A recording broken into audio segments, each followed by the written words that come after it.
पहलगाम हमले को आज एक हफ्ता बीत गया है। लोगों का दर्द जो है बना हुआ है। 26 निर्दोष लोगों को आतंकवादियों ने मौत की घाट उतार दिया। और इस वक्त बड़ी खबर आ रही है, जम्मू कश्मीर सरकार ने कई पर्यटन स्थलों को फिलहाल बंद कर दिया है।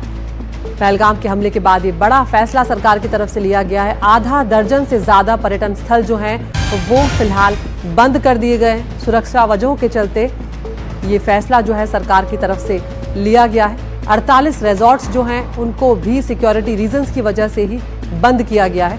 और जो पर्यटक स्थल बंद किए गए हैं उसमें से दूध पथरी, बेरीनाग जैसे इलाके भी हैं। तो वो हमला जिसने पूरे देश को हिलाकर रख दिया और सबके भीतर दुख तो है ही, लेकिन गुस्सा भी बहुत ज़्यादा है। लेकिन फिलहाल आतंकवादियों का जिन्होंने हमला किया, इस कायर वारदात को अंजाम दिया, उनका कोई सुराग नहीं लगा है।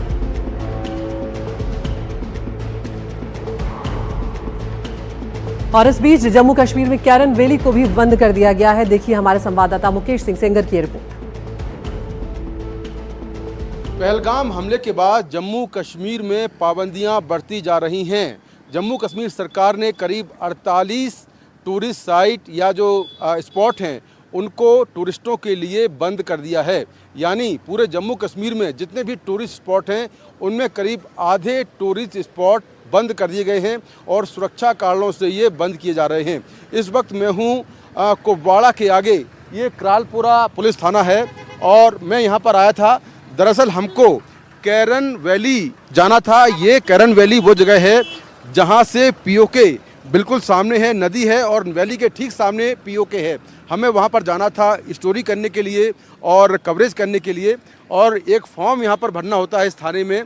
ये फॉर्म हमने भर भी दिया था, लेकिन बाद में जो यहाँ की डीसी हैं उनकी तरफ से कहा गया कि मीडिया के लिए, आम लोगों के लिए या टूरिस्टों के लिए जो कैरन वैली है वो पूरी तरह से बंद है। तो ये फॉर्म भरा था, लेकिन हमें जब बताया गया कि पूरी तरह से बंद है, वहाँ पर सेना ने और जो हमारे सुरक्षा बल हैं उनकी तरफ से कहा गया है कि किसी को भी यहाँ पर ना आने दिया जाए। जहाँ पर मैं खड़ा हूँ ये करालपुरा पुलिस थाना है और यहाँ से जो कैरन वैली है वो करीब 40 किलोमीटर दूर है और उसके ठीक सामने जो है पीओके है। आप देखें कि इस थाने के पीछे एक बहुत बड़ा पहाड़ है और उस पहाड़ के थोड़ा आगे जाकर जो कैरन वैली है वो वहाँ पर है। और फिलहाल कैरन वैली समेत करीब 48 टूरिस्ट स्पॉट को बंद कर दिया गया है और सुरक्षा कारणों से इन्हें बंद किया गया है। सुरक्षा को नए सिरे से लागू किया जा रहा है और जिस तरह से पहलगाम हमला हुआ है उसके बाद पाबंदियां लगातार बढ़ती जा रही हैं। तो करालपुरा ये पुलिस स्टेशन है, यहाँ से परमिशन लेनी होती है, लेकिन फ़िलहाल सुरक्षा कारणों से हमें ये परमिशन नहीं मिली है तो हम वहाँ पर नहीं जा रहे हैं।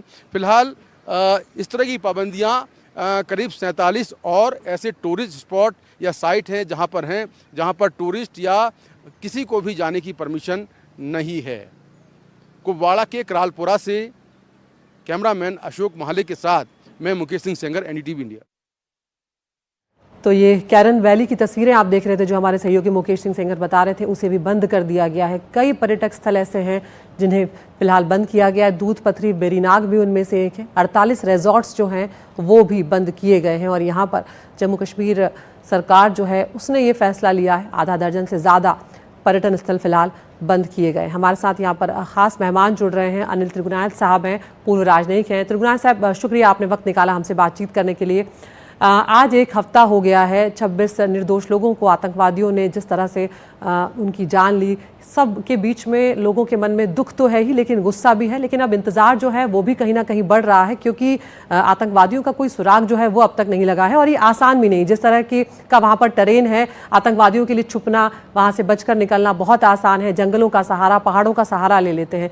क्या स्थिति इस वक्त आपको लग रही है यहाँ पर, क्योंकि सरकार की तरफ से मंथन का दौर लगातार जारी है, सुरक्षा व्यवस्था को लेकर, अगले कदम उठाने को लेकर बहुत कुछ चल रहा है, ये हम सब जानते हैं।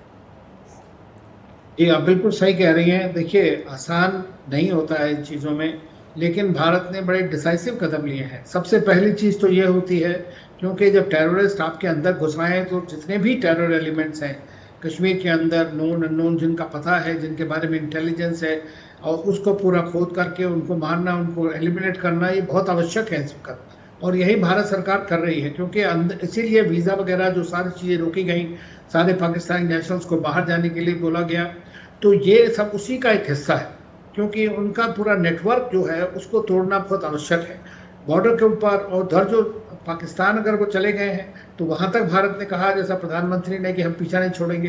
तो दूसरी चीज़ ये है कि कोई भी प्रेसिपिटेट एक्शन लेना हो बॉर्डर के ऊपर, उसके लिए आपको एक तरह की प्रिपेयर्डनेस करनी होती है, एक तरह का रिस्पांस करना होता है, जो डोमेस्टिक होता है, जो बॉर्डर के ऊपर होता है, जो इंटरनेशनल होता है।